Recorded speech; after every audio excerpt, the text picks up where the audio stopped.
Алматы студенттер альянсының ұйымдастыруымен жастар әскери патриот бағытта тәрбиелеу жөнінде кешенді шаралар жобасы жүзеге асырылып жатыр. Республика бойынша Октябрьге қойшы Ахметанан, октябрьге. Микрофон өшірсе, құрметті қатысушылар. Мен үлгеріп өшіре алмай жаттым. Жалпы жоба жыл басынан басталып, бүгінгі таңда аяқтау шегіне жетіп отыр. Бүгінгі таңда 19 мен 23 қыркүйек аралығында біз барлық өңірлер бойынша арнайы семинарлар, мастер-класстар топтамасын өткізіп жатырмыз. Бүгін бізде мастер-классын өтіп жатқан 3-ші күн. Бүгін мінекей Абай облысы, Жетісу облысы, Шығыс Қазақстан облысы, Жетісу облысы барлығы қосылып отыр, Алматы қаласы. Енді бүгін кезекті біздің екінші спикеріміз Зайсан ауданы бар. Зайсан, жаңағы Абай облысы. Енді бүгінгі келесі бізде спикер, жалпы білім беру ісінің үздігі, Ыбырай Алтынсарин атты медаль иегері, алғашқы әскери дайындық бойынша мұғалім Қасымов Мамыр Әбдіқадырұлын шақырып отырмыз сіздермен кездесуге. Бұл кісі бүгінгі таңда өзінің жұмыс барысында жинаған тәжірибесімен бөлісу, сонымен қатар жалпы жұмыс жасау барысындағы өзінің методологиясымен бөлісетін болады. Мамыр ағай, байланыстасыз ба? Дауысым естіліп тұр ма? Дауысыңыз естіліп тұр, иә. Құрметті қатысушылар, егер сұрақтарыңыз болса, қойып отырсаңыздар болады. Бұл жерде бір барлық екі форматта мүмкіндігінше сұрақтарыңызға жауап беруге бүгін тырысатын боламыз. Жақсы, Мамыр ағай, сөз кезегі өзіңізде.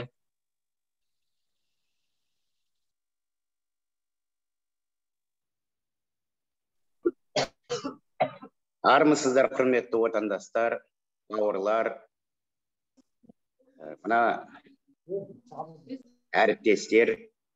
Мына бүгін сіздермен бірге бөліскелі отырған менің негізгі шығарылған әдістемелік нұсқаулық кітапшам оқушыларды, жастарды патриотизмге тәрбиелеу деп аталады.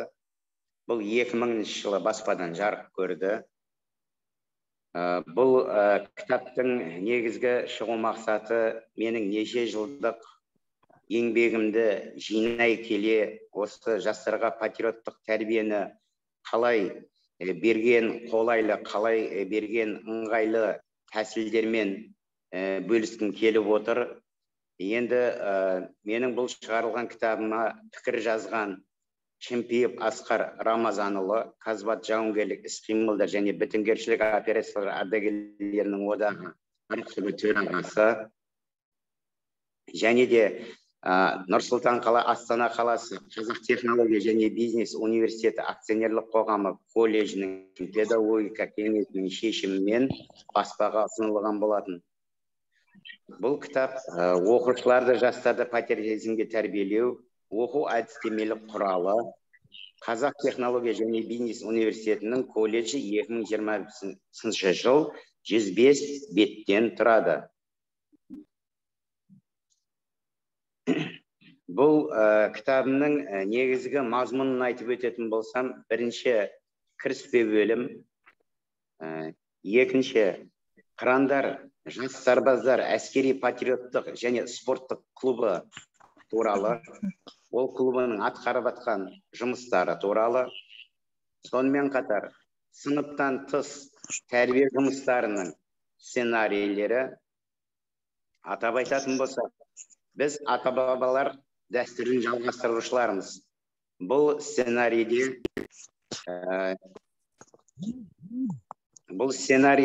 әдеби, музыкалық, тарихи және патриоттық кештің сценарийі. Мұнда біздің қазақтарымыздың, қазақ ата-бабаларымыздың ақтабан шұбырындыдан бастап, дәр қазіргі егемендік алған уақытысына дейінгі тарихи деректерге сүйене отырып, әдеби және музыкалық бағытта негізделген сценарий. Екінші сценарийіміз халық жүрегінен кетпейді. Өздеріңізге мәлім, Ауған соғысы да біздің жерлестеріміз, бірнеше жерлестеріміз олардың көпшілігі мүгедек болып, және көпшілігі елге оралмаған, сол себепті мынау халық жүрегінен кетпейді деген ауған соғысы ардагерлермен кездесу кешінің сценарийі. Одан кейінгі сценарийім жүректі жаралаған сол жылдар. Жүректі жаралаған сол жылдар сценарийінде негізінде Тәжік ауған соғысы шекарасында қызмет еткен бітімгершілік іс-қимылдар операциясына қатысқан жауынгерлермен кездесу кешінің сценарийі. Одан кейінгі сценарийім ел есімі ел есінде деп аталады. Бұл ел есімі ел есінде дегеніміз Ұлы Отан соғысының жылдарында қатысқан Ұлы Отан соғысы ардагерлерімен және тыл ардагерлерімен кездесу кешіне арналған сценарий. Сонымен қатар одан кейінгі бөлімнің пьесалар деп аталады. Менің жазған 3 пьесам бар. Бірінші, тәрбие көзі отбасынан басталады. Яғни өздеріңіз білесіздер, отан қайдан басталады? Отбасынан басталады. Сол себепті бірінші кезектегі пьесам тәрбие көзі отбасынан басталады деген. Одан кейінгі екінші пьесам Ағынды дария, ақылды қария. Қазіргі өзекті мәселеге айналып отырған өздеріңіз білесіздер. Қазіргі жас ұрпақтардың көбісі шетелдерге еліктеп, мына өздерінің осы дүниеге әкелген ата-аналарын қарттар үйіне тапсырып жіберіп атқандықтары туралы бәріңізге мәлім. Міне, сол туралы жазылған Ағынды дария, ақылды қария деген пьесам. Одан кейінгі пьеса Шешілмеген түйін. Шешілмеген түйін деген пьеса негізгі әңгіме арқауы біздің мұсылман бауырларымыздың, өздеріңіз білесіздер, мына рухани жағынан таяз білімді болғандықтан көпшілігі көптеген басқа ағымдағы секталарға қатысып кетіп, солардың шырмауына түсіп жүргендерін білесіздер. Міне, соған байланысты жазылған пьеса Шешілмеген түйін деп аталады. Бұл кітапта және де менің авторлық 4 әнім жарық көріп отыр. Қазақстан сарбазы, ағалар, жас сарбаздар әні және қазақтың қарулы күштері. Қазақстан сарбазы әнінің сөзінің де, әнінің де автор өзім. Ағалар әнінің де, сөзінің де, музыкасының де авторы өзім. Жас сарбаздар әні, қазіргі кезде өздеріңіз білесіздер, бүкіл Қазақстанда жас сарбаздар сыныптары мен жас сарбаздар клубтары ашылып отыр. Мінекей, дәл қазіргі таңда осы мен қазір 54-ші Астана қаласындағы 54-ші мектеп лицейінде алғашқы әскери және технологиялық дайындық пәнінің оқытушы, ұйымдастырушы қызметін атқарамын. Осы мектепте қазіргі таңда жас сарбаздар сыныптары бар және Қырандар әскери патриоттық клубы бар. Осы жас сарбаздар сыныбының ән ұранына айналған, яғни гимніне айналған жас сарбаздар әні. Сонымен қатар 4-ші әнім Қазақтың қарулы күштері. Бұл әннің, Қазақтың қарулы күштері әнінің сөзін жазған Тәжік ауған соғысы, Тәжік ауған соғысының ардагері Айтуған Күдертібаев.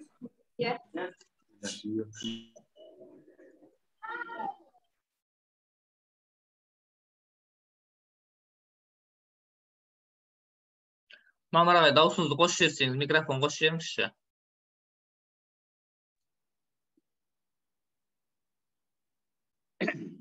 Қырандар әскери патриоттық клубы қосылды ма, өшіп тұр ма? Даусым естілді ма? Қосылды, естіліп тұр. Аға. Қырандар әскери патриоттық клубы бірнеше бағыттар бойынша жұмыс жасайды. Бұнда айтып өтетін болсақ, бірінші взвод, яғни бұл взводымыз негізгі құрам деп аталады. Бұл негізгі құрамымыз қалалық, республикалық және халықаралық әскерлендірілген әскери сайыстарға дайындық жүргізіп, және көптеген нәтижелерге ерісіп отыр. Екінші взводымыз шығармашылық топ, еріктілер штабы және қырандар әскери патриоттық әндер ансамблінен тұрады. Бұл шығармашылық топ атауынан ақ белгілі болып тұрғаны шығар. Шығармашылық топ дегеніміз мынау өздеріңіз білесіздер, физикалық жағдайынан тұрғысынан кейбір біздің жас сарбаздарымыз қашықтыққа жүгіру немесе ауыр заттарды көтеруден шеттетілген болғанымен, жас сарбаздарымыз осы патриоттық тәрбиені алуға ешкім кедергі жасамайды. Сол себепті шығармашылық жол арқылы да оларға біз тәрбие беруімізге болады. Яғни шығармашылық топ бізде қалалық, республикалық шығармашылық эссе байқауларына және сол сияқты көптеген байқауларға қатысып, жүлделі орындарға ие болып келеді. Еріктілер штабы. Бұл еріктілер штабын айтатын болсақ, өздеріңіз атынан ақ мәлім болып тұр, еріктілер. Яғни осы қалада болып атқан көптеген мысалы субботниктері бар, басқалары бар, қарттарға көмек бар. Міне соларға көмектесу үшін арнайы жасалған еріктілер штабы. Осы взводтың ішінде қырандар әскери патриоттық әндер ансамблі бар. Бұл қырандар әскери патриоттық әндер ансамблі негізінен мен өзімнің авторлық 4 әнімді орындайды, және де патриоттық тақырыптағы әндерді орындайды. Міне дәл қазіргі таңда қырандар әскери патриоттық әндер ансамблінің нөмір 1-ші әндер жинағы жарық көріп отыр. Бұл әндер жинағын алып, керекті өзіміздің өткізіп атқан іс-шараларға пайдаланамыз десеңіздер, құба-құп осыны ұйымдастырып атқан ұйымдастырушылармен хабарлассаңыздар, осы дискіні және кітапты алуларыңызға мүмкіндіктеріңіз бар. Сонымен қатар айта кетейін, 3-ші взвод қырандар жас сарбаздар тобы.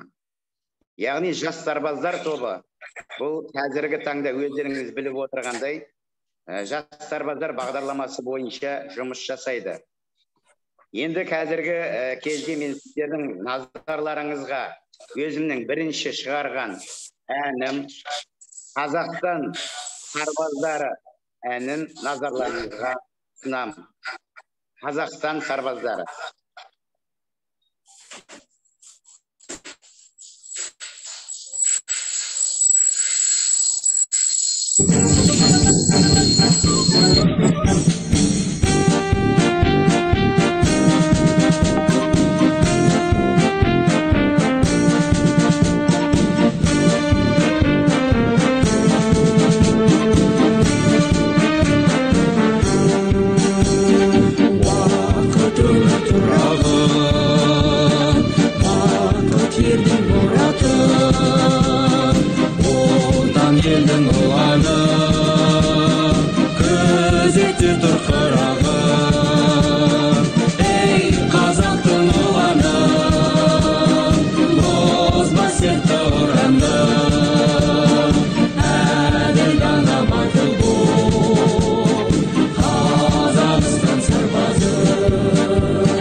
Oh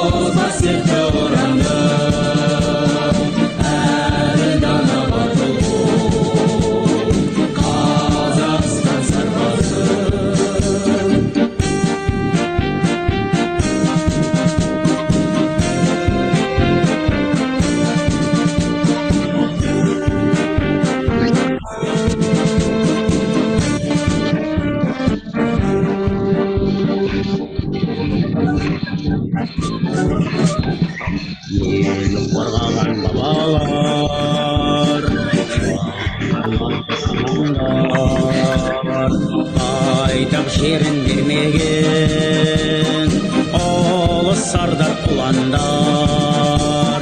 Ей қазақтың ұланы, озба серті ұранды, әлі таңда батыл бол, Қазақстан сарбазы. Ей қазақтың ұланы, озба серті ұранды, әлі таңда батыл бол, Қазақстан сарбазы.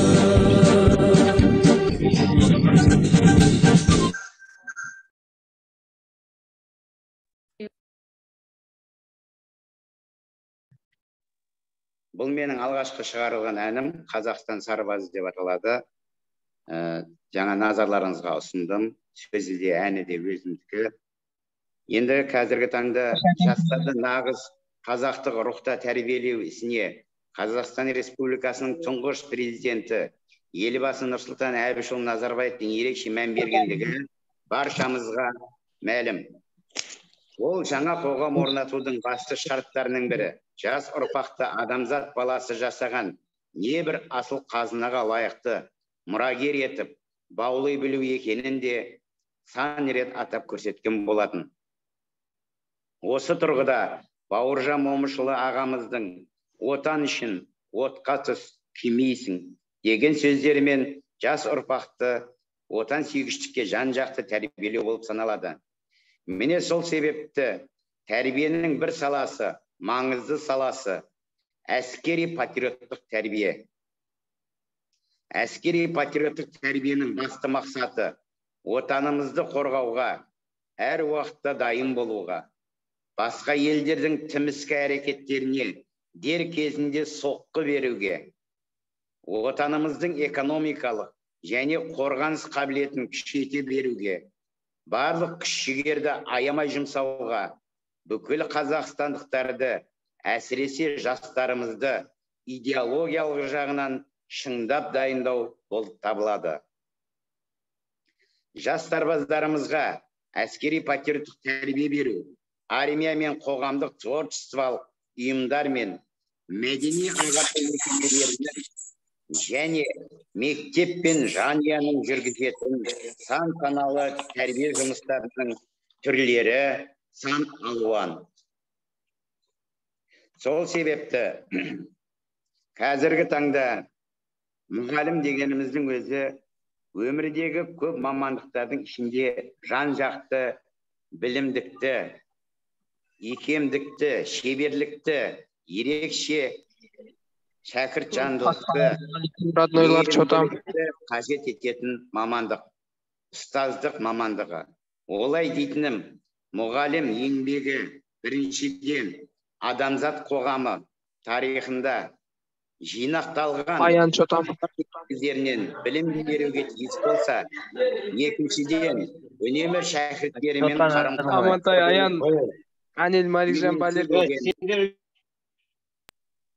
үйренсе деген бала арманы мен оның сырлы тағдырына басшылық етуді мойнына алған маман. Әлібек наушник тұста.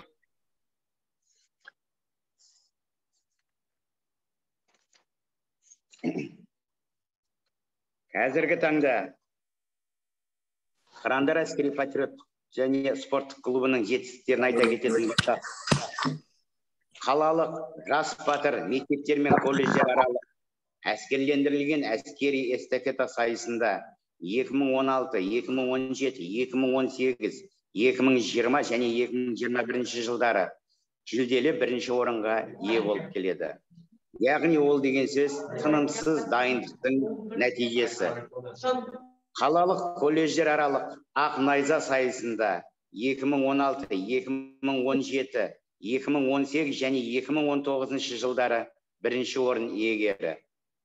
Қалалық жау жүрек мың бала колледждер мен мектептер аралық сайысында бірінші орынға ие болды.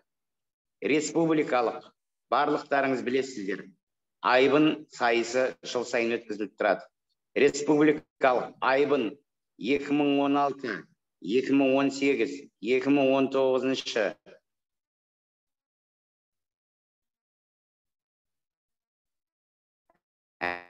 әскери патриоттық жас бүркіт командалық есепте екінші орынға ие болды.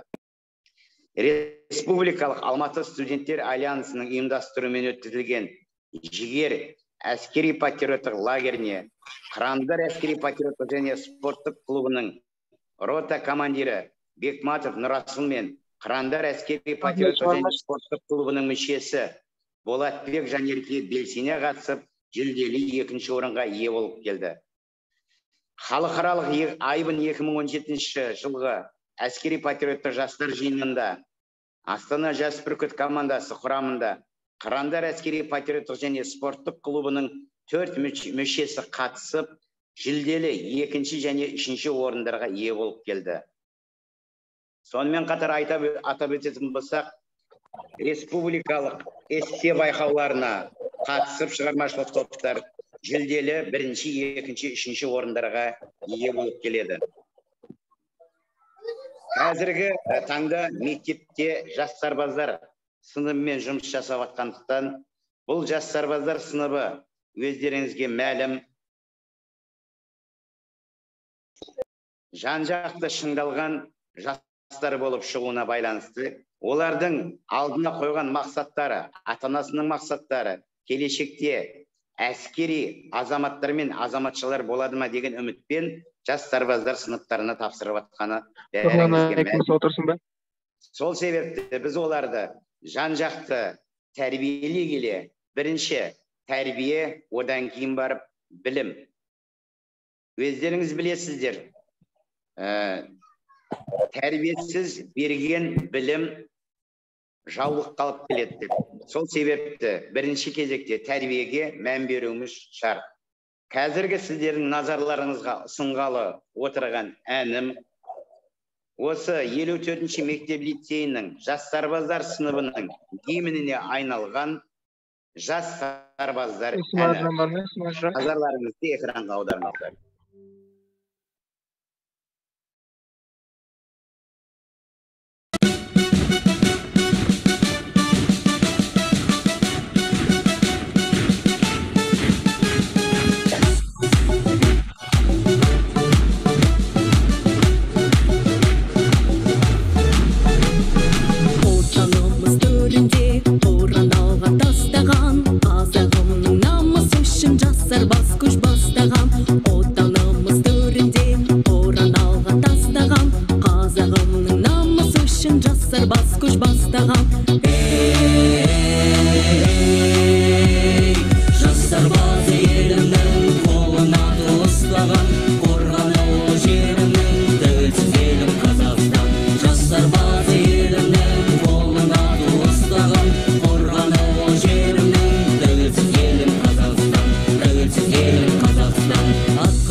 Керемет музыка.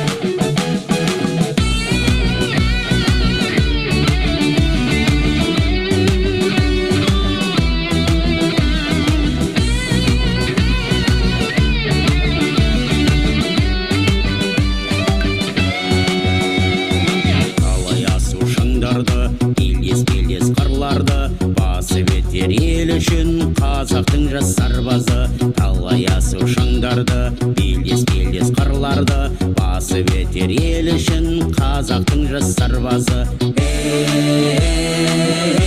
Ей, жас сарбазы елімнің қолына ұстаған, қорғануы жерімнің тәуелсіз елім Қазақстан.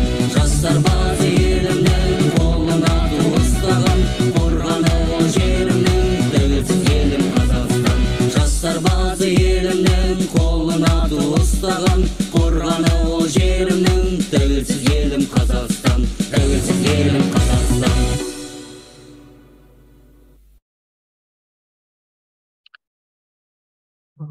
Жақсы, рахмет. Мамыр ағай, микрофоныңызды қоссаңыз. Құрметті қатысушылар, егер де сұрақтарыңыз болса, қоюға рұқсат, чатқа жазсаңыздар болады. Мынау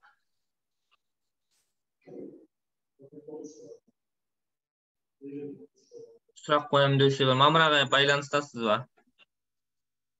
Иә, байланыстамын. Дауысым естіліп тұр ма? Естіліп тұр. Егер сұрақ қоямын деушілер болса, қойса рұқсат, чатқа жазсаңыздар болады.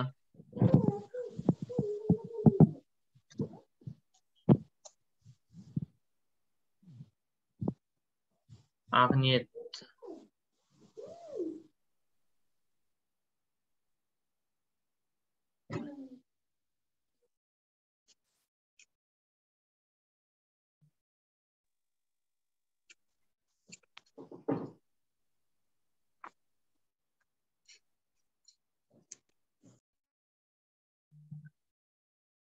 Жақсы, чатқа мына мектептер жазбай, егер сұрақтарыңыз болса, чатқа жазсаңыздар болады. Ешқандай сұрақ жоқ, рахмет дейді.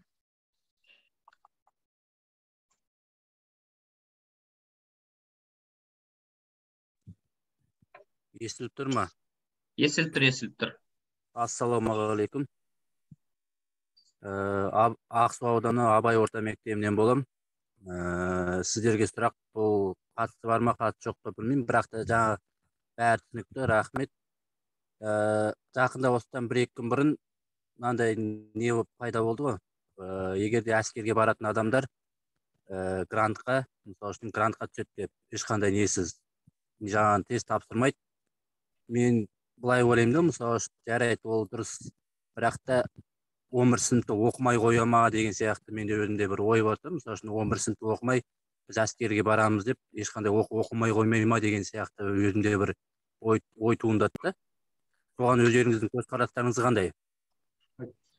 Жақсы, рахмет. Кешіріңіз, ана ойнап отырған балаларды шығарып тастаса бола ма? Ойнап отырған балаларды шығарып тастасаңыздар, өшіріп тастаса. Жақсы. Бұл сұраққа мен жауап берсем болады ма? Иә, жауап беріңіз, Мамыр ағай. Мұнда айтылған болатын, егер де әскерде өзін белсенді көрсетіп, жақсы жетістіктерге жеткен кезде ғана сол нәтижелерді көрсете білген адамдарға ғана грант бөлінеді делген. Яғни әскерге барғанның бәрі ентісіз оқуға түсе береді деген мақсатта жазылмаған. Өзім былай естіп жатырмын да, соны 1-2 күн болды ғой пайда болғанына. Иә. Соны естіп жатырмын жан-жақтан. 11 сыныптың оқушылары мысалы үшін тестті тапсырмай-ақ, сабақ оқымай-ақ, мысалы үшін әскерге барып, содан кейін 1 жыл өткеннен кейін грантқа түсіп кетеміз, грантқа деген. Жоқ, қараңыз, ағай, мынандай нәрсе ғой. Оқуға қабылдайды, мектептің аттестатымен қабылдайды. Егер 11 сынып бітірмесе, оның қолына ешқандай аттестат берілмейді. Иә, ол түсінікті, иә. Одан кейін міндетті түрде барлығына жалпы орта білім алу міндетті. Яғни мектеп бітіргеннен кейін ғана олар армияға кете алады. Мектеп бітірмей ешкім армияға кете алмайды. Оны білемін, иә. Сол ғой, бұдан ешқандай қауіп жоқ. Ең басты армиядан жаңағы өзінің әскери борышын өтеп келгеннен кейін барып, олар жаңағы тегін оқуға немесе грантқа оқуға мүмкіндік ала алады. Жоқ, сонда да әскери борышын өтеп жатқан кезде егерде үздік нәтижелерге жететін болса ғана деп тұр ана жерде. Егер үздік нәтижелер көрсетпейтін болса, ешқандай оқуға ентісіз түсе алмайды. Сол жақтарын ескеріп отырыңыздар. Олар соны түсінбей отыр ғой, көрдіңіз бе? Жаңа интернетте неше түрлі нәрселер шығып жатыр. Жаңа 11 сыныптың оқушылары бітіргеннен кейін әскерге қабылданса грантқа түседі деген сияқты, ешқандай тестсіз. Соны оқушылар түсінбей жатты екен. Соны сізге қойғаным ғой. Соны нақтылап. Иә, дұрыс. Сұрағыңыз қанағаттанды ма, аға? Қанағаттанды, рахмет, көп сізге рахмет. Тағы қандай сұрақтарыңыз бар?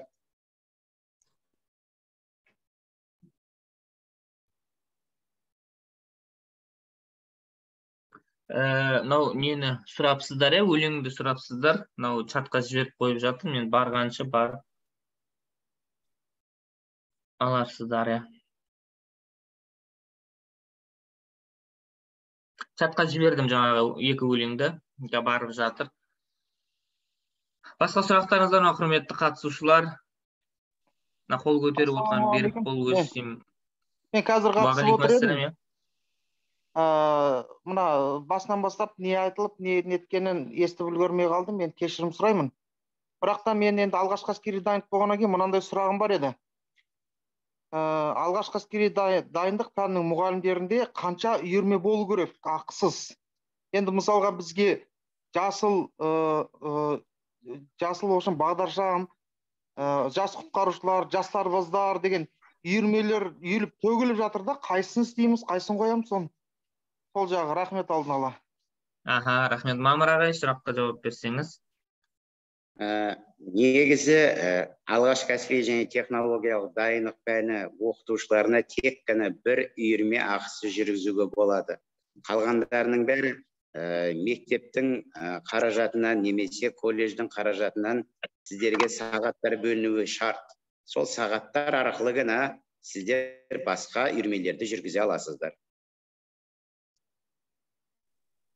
Рахмет.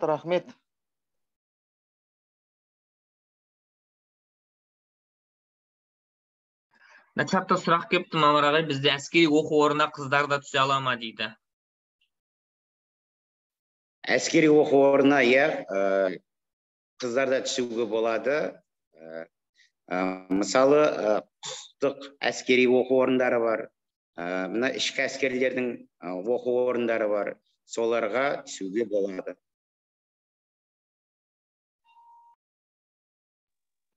Осы әскери оқу орындарының төңірегінде.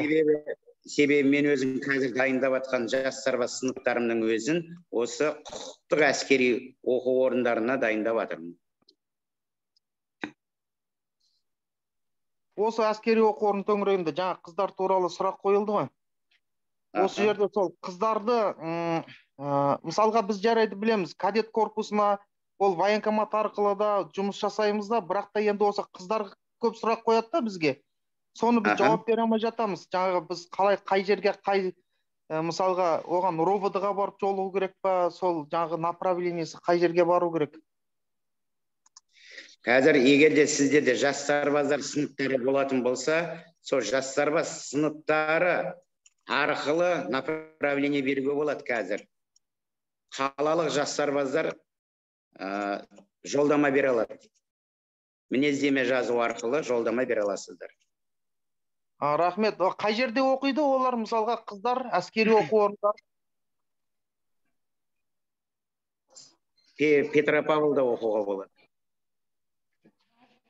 Құқықтық әскери оқу орнында. Рахмет. Басқа қандай жерде оқуға болады? Жақсы, рахмет. Бізде 9-шы сыныпта келген жақсылаған мектептері бар, немесе 11-шы сыныпта келген әскери институтқа түсуге мүмкіндік алуға болады. Басқа сұрақтар бар ма, құрметті қатысушылар?